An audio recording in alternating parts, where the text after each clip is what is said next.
বন্ধুর জন্মদিন থেকে বাসায় ফিরতেছি। রাত তখন 10টা কি 11টা হবে। গাড়ি না পাওয়ার কারণে হেঁটে যাইতেছি। রিক্সাওয়ালারাও এখন বড়লোক হয়ে গেছে। কেন যে বাসা থেকে গাড়ি নিয়ে বের হলাম না। আমি একা একা রাস্তা দিয়ে হাঁটতেছি। এর ভেতরে আমার সামনে কালো রঙের একটা গাড়ি থেমে গেল। আমার কেমন যেন ভয় ভয় করা শুরু করে দিল। হঠাৎ দুজন লোক আমার কাছে আসলো। অন্ধকারের জন্য কাউকে ভালো মতো দেখতে পাচ্ছি না। গাড়িতে চলো, আমি তোকে বাড়ি পর্যন্ত এগিয়ে দিয়ে আসি। ছেলেটির গলাটা কেমন যেন চেনা লাগছে। তবুও আমি বললাম, দেখেন, আপনাদের এগিয়ে দেওয়া লাগবে না, আমি একা একাই যেতে পারবো। এটা বললে কি হবে? আমি তো তোকে গাড়িতে তুলবই। আপনি এমনভাবে তুই তুকারি করতেছেন কিসের জন্য? তোকে তুই বলি, যদি তুই ছাড়া অন্য কোনো ভাষা থাকতো সেটা বলে রাখতাম। আ- আপনি কে? আমাকে দেখাবো, তার আগে তোকে যেটা বলছি সেটা কর। আমি আপনাদের কাউকে চিনি না, সো আপনাদের সাথে যাব না। দোস্ত, এত তেল মারা লাগবে না। তুই ওটা ওর মুখে ধর। দে, আমি ওর কাছাকাছি চলে আসি। দেখেন, কাছে আসবেন না বলে দিলাম কিন্তু। কিছুক্ষণ পরে সে এসে আমার মুখে কি যেন ধরলো। আমি অজ্ঞান হয়ে তার কোলে ঢলে পড়ে যাই। ওরে গাড়িতে তুল তাড়াতাড়ি, আর ওকে নিয়ে আমাদের পুরনো বাড়িতে চল। আমি ওকে নিয়ে গাড়িতে শুয়ে দিলাম, তারপরে ও গাড়ি চালানো শুরু করে দিল। দেখো আবির, কোনো ভয় করবি না। তোরা যা যা করতে বলেছি সেটাই করবি। সুমন, এটা করা কি ঠিক হবে? ও যা যা করছে তোর সাথে, তা কি তুই এত তাড়াতাড়ি ভুলে গেলি? না, কিছুই ভুলিনি। আমি ওকে নিয়ে ওদের বাড়িতে চলে যাই, তারপরে ওকে খাটে শুয়ে দিলাম। মাথাটা ব্যথা করতেছে। আমি কোথায় আছি? আমি চোখ খুলে দেখি একটা বাড়িতে আছি। চারদিকে ছোট ছোট লাল নীল সবুজ বাতি। রুমটা অনেক সুন্দরভাবে সাজানো। আমি তা দেখে প্রচণ্ড ভয় পেয়ে গেলাম। আমি বলা শুরু করে দিলাম, কে কে আছেন? আর আমাকে এখানে এনেছেন কেন? হঠাৎ কারো গলা শুনতে পেলাম। তাহলে তোর ঘুম ভাঙছে? আপনি কে? সামনে আসেন না কেন? আমি এসে সাদা বাতিটা জ্বালিয়ে দিলাম। কুত্তার বাচ্চা তুই! তুই তাহলে আমাকে এখানে এনেছিস কেন? তোকে আমি বাড়ি ছাড়া করেছি সেটা কি তোর মনে নেই? সব কিছু মনে আছে, তার জন্যই তো এই ব্যস্ত। তুই যেদিন আমার নামে ধর্ষণের অপবাদ দিয়েছিলি না, তাই তোকে ধর্ষণ করে রেখে দিতে হবে না। আমি তোর নামে আবারও ধর্ষণের মামলা দিব। আমি খাট থেকে উঠে মারতে আসলাম। এত সাহস তোর! আমি ওকে ধাক্কা দিয়ে খাটের উপরে আবারও ফেলে দিলাম। তারপরে শার্ট। হারামির বাচ্চা, তুই আমার কাছে আসবি না বলে দিলাম কিন্তু। কাছে আসবো না। আমি এসে ওর দুহাত খাটের সাথে চেপে ধরলাম। আবির, আমার কিন্তু লাগতেছে। ছাড় বলে দিলাম কিন্তু। লাগবেই তো, একটু পরে তারও লাগবে। এখন বল, তোর গায়ের জামা কাপড় তুই নিজের ইচ্ছেতে খুলে দিবি নাকি আমি খুলে নিব?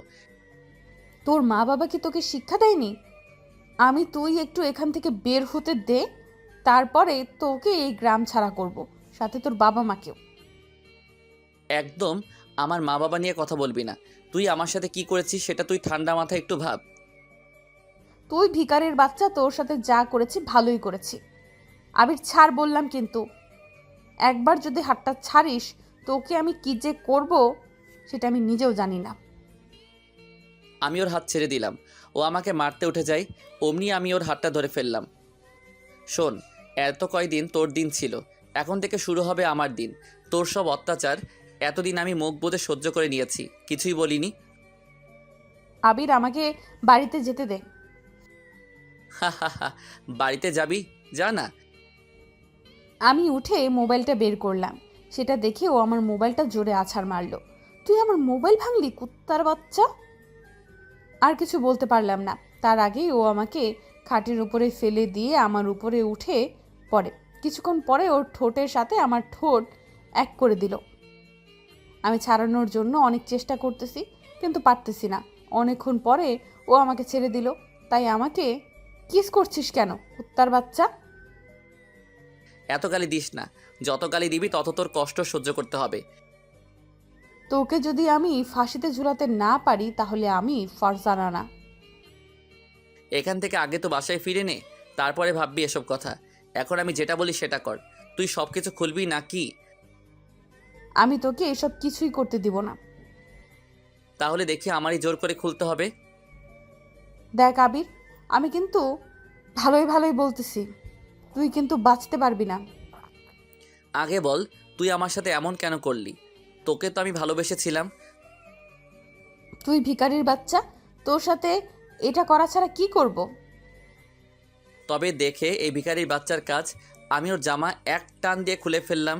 সেটা দেখে ও চিৎকার দিতে লাগলো, কিন্তু আমি ওকে বেশিক্ষণ চিৎকার দিতে দেইনি। তার আগে তার 4 ঠোঁট এক করে দিলাম, তারপরে হারিয়ে গেলাম মিলনে।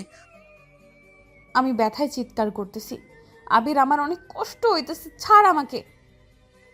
যতক্ষণ আমার তৃপ্তি না মিটবে ততক্ষণ এইভাবে সহ্য করতে হবে। একটা বার বাড়িতে যেতে দে, তারপরে তোর বাবা মাকে বলবো যে আপনার ছেলের জন্মেরই ঠিক নেই। আমি ওর গালে আবার 2টো চড় মেরে বললাম, তোকে আমি এখান থেকে ছাড়ছি না। কেন? আমাকে কি তুই মেরে ফেলবি? মারবো না, তবে তোকে ধুকে ধুকে মারবো। আমাকে ছাড়, আমি আর পারতেছি না। আমার তৃপ্তি মিটিয়ে আমি ওয়াশরুমে চলে আসি। এর ভিতরে সুমন কল দিল।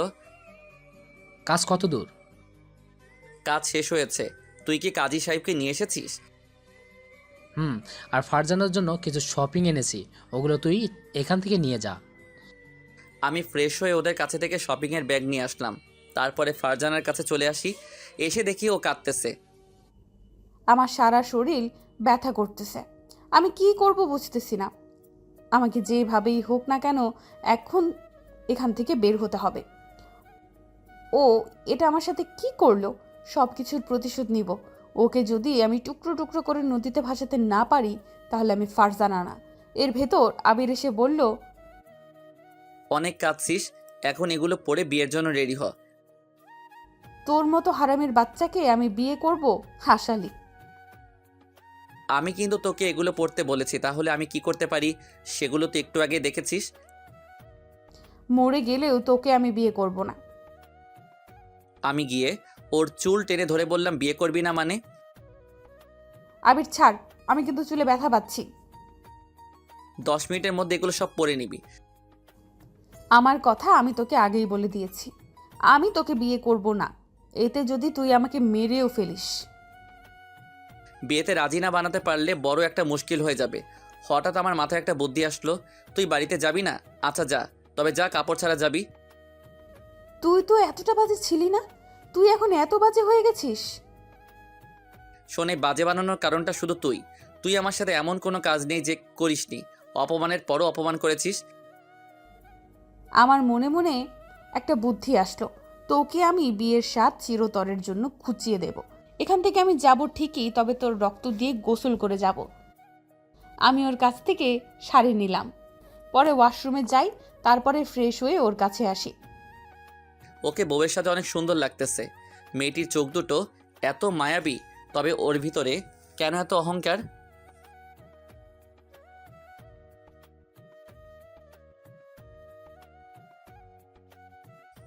ছয় মাস পরে এমনিতেই বাড়িতে যেতে পারবি, যখন ডিভোর্স লেটারটা তোর হাতে পাবি। মনে মনে ভাবলাম, সব তাহলে প্ল্যান করা। তুই ভাবিস না তোকেও আমি ছেড়ে দিব, এসব করার প্রতিশোধ আমি নিয়েই ছাড়ব। আমি ওর দিকে তাকিয়ে রয়েছি। এর ভিতরে দরজায় কয়েকবার আওয়াজ পেলাম। আবির, ফারজানাকে নিয়ে নিচের তলায় চলে আয়, এখানে আমরা বসে আছি। কাজী সাহেব সে কখন থেকে বসে আছে। চল নিচে যাব। আমি ওর সাথেই নিচে চলে আসি। এসে দেখি সব ছেলেগুলো আমার চেনা পরিচিত, এরা সবই আবিরের বন্ধু। তাহলে ও জানতো আমি আজ ওখান থেকে ফিরব।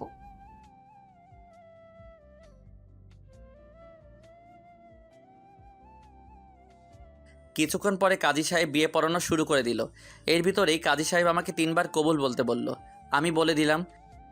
তারপরে ফারজানাকে বলল কবুল বলতে, কিন্তু ও বলতেছে না। কি হলো, কবুল বলিস না কেন? আমি তোকে বিয়ে করব না। এখন আবার তোর কি হলো? আমি ওর কানে কানে বললাম, সবার সামনে তোকে আমি মারতে চাই না, তুই ভালো ভালোতে কবুল বলে দে। কবুল কবুল কবুল। সবাই শুকরিয়া আদায় করলো। এর ভিতরে সুমন বলল, দেখেন কাজী সাহেব, এসব কথা যেন পাঁচ কান না হয়, তাহলে আমাদের তো চিনেনি আমরা কি করতে পারি। এসব কথা যদি কাউকে বলেন তাহলে আপনার বিয়ে পড়ানো চিরতরে শেষ হয়ে যাবে।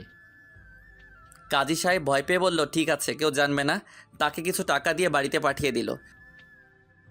কি হলো, তোরা এখানে বসে আছিস কেন? তোরা রুমে যা। তুই কি বাড়িতে যাবি?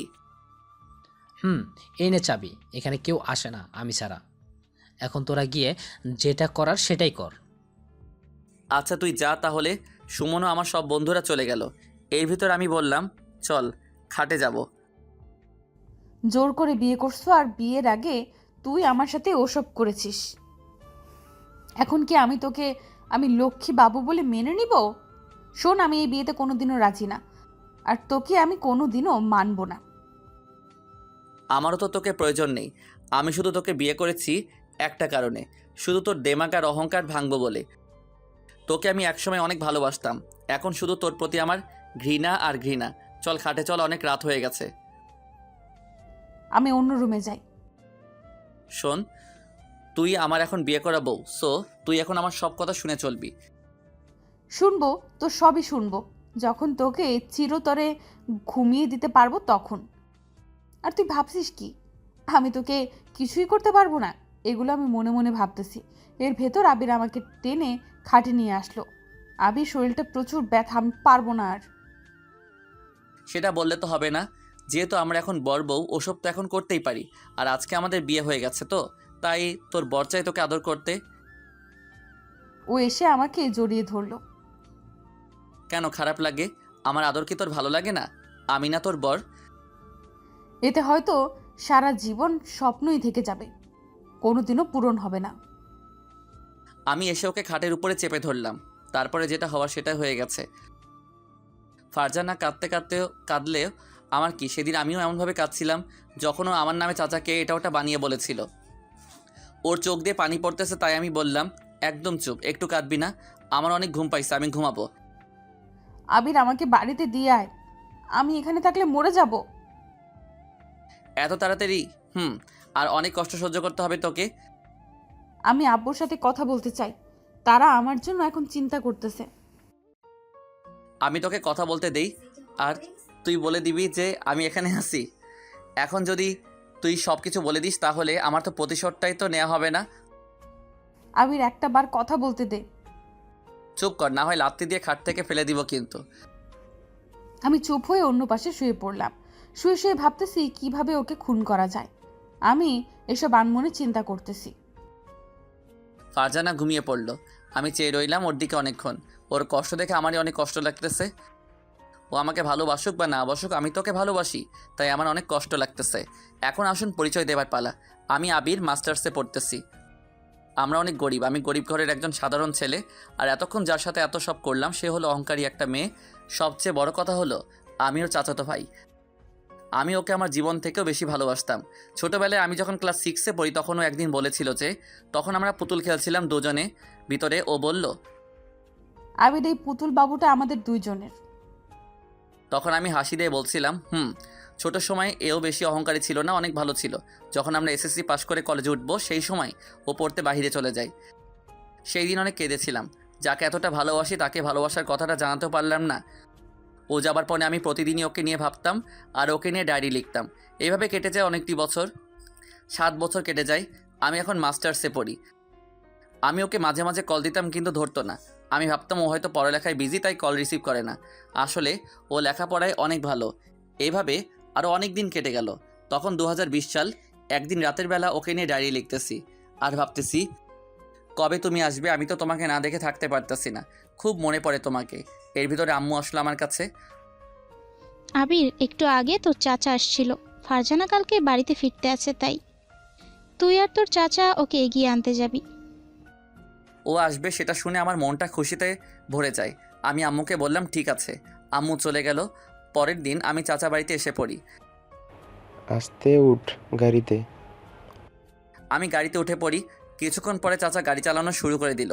বেশ কিছুক্ষণ পরে এয়ারপোর্টে এসে পৌঁছালাম। আবির, ওর আসতে এত লেট হচ্ছে কেন?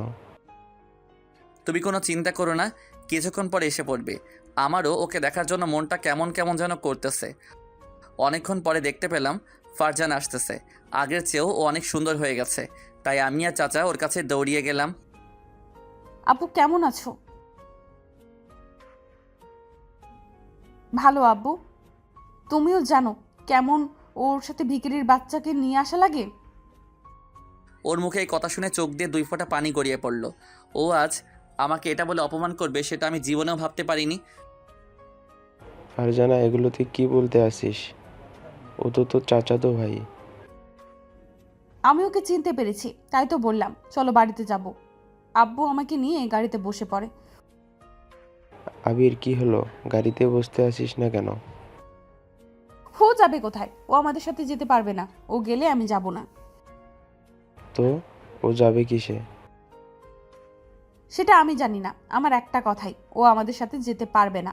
ও যদি আমাদের সাথে যায় তাহলে আমি এক্ষুনি আবার যেখান থেকে এসেছি সেখানে চলে যাব। ফারজানা, ও তো তোর চাচাতো ভাই, ভুলে গেছিস? ওকে ছোটবেলা থেকে একসাথেই বড় হয়েছিস। তোর কি কোনো কিছুই মনে নেই? আমি থাকবোই না আর এখানে। চলে যাইতেছি। মাথাটা পুরোটা নষ্ট করে দিতেছো কিন্তু। আর শোনো, ছোটবেলায় কি না কি হয়েছে যেটা কি এখনো মনে রাখতে হবে? আবির, এই নে টাকা, তুই অন্য একটা গাড়িতে চলে যা। থাক, লাগবে না, আমার কাছে টাকা আছে। আচ্ছা, তাহলে আমরা যাই। আব্বু তুমি গাড়ি চালাবা? আম্মুকে দেখি না কত বছর। ফারজানা ও চাচা চলে গেল। আমারও মনটা খারাপ হয়ে গেল। আমি একটা গাড়িতে উঠে পড়ি। গাড়িতে বসে ভাবতেছি ও এতটা পরিবর্তন হয়ে যাবে সেটা আমি কোনোদিনও ভাবতে পারিনি। ও কি আমার কথা মনে নেই?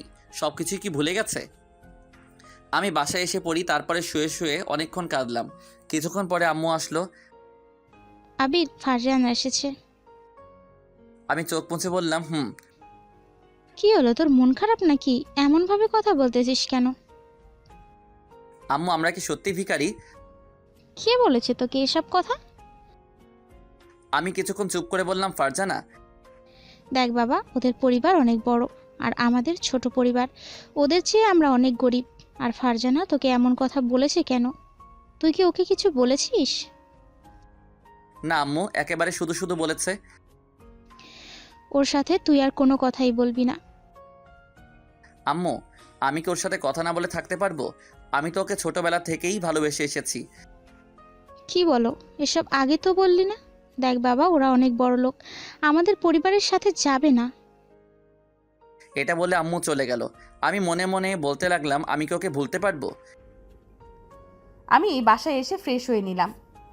তারপরে সবার সাথে খেয়ে নিলাম। কিছুক্ষণ পরে আমি আব্বুর কাছে চলে আসি। আব্বু, আমি আর ওকে পড়তে যাব না। মাস্টার্স এখানে বসেই কমপ্লিট করব। ওখানে আমার আর ভালো লাগে না। আচ্ছা, কালকে আবিরকে বলিস, ও তোকে ভর্তি করিয়ে দিবেনি। তুমি সব জায়গায় ওই ভিখারির বাচ্চাকে টানো কেন? ফারজানা, এসব কি ধরনের কথা বলতেছিস? আব্বু, আমি যা বলি ঠিকই বলি। ওরা ভিখারি ছাড়া আর কি? আর শোনো, আমাকে কালকে তুমি নিয়ে যাবা কলেজে। আচ্ছা, যাব। তার আগে তুই তোর কাকিমায়ের সাথে দেখা করে আয়। ওয়াক থু, ওই বাড়িতে যাব আমি? জীবনেও না। আমি আমার রুমে চলে আসি। তার জানালা দিয়ে তাকিয়ে রইলাম বাহিরের দিকে। বিকেলবেলা চাচাই ফোন করে বলে তাদের বাড়িতে আসতে। তাই আমি তাদের বাড়িতে চলে এসে হঠাৎ একটা রুমে চোখ পড়লো। দেখতে পেলাম ফারজানা ঘুমিয়ে আছে। তাই আমি ওর খাটে গিয়ে বসি। ওকে ঘুমিয়ে ভিতরে পিচিদের মতো লাগতেছে। হঠাৎ ফারজানা ঘুমটা ভেঙে গেল। কুত্তার বাচ্চা, তুই আমার বেডরুমে কি করছিস? এটা বলে ফারজানা এসে আমার গালে ঠাস করে একটা চড় মারলো।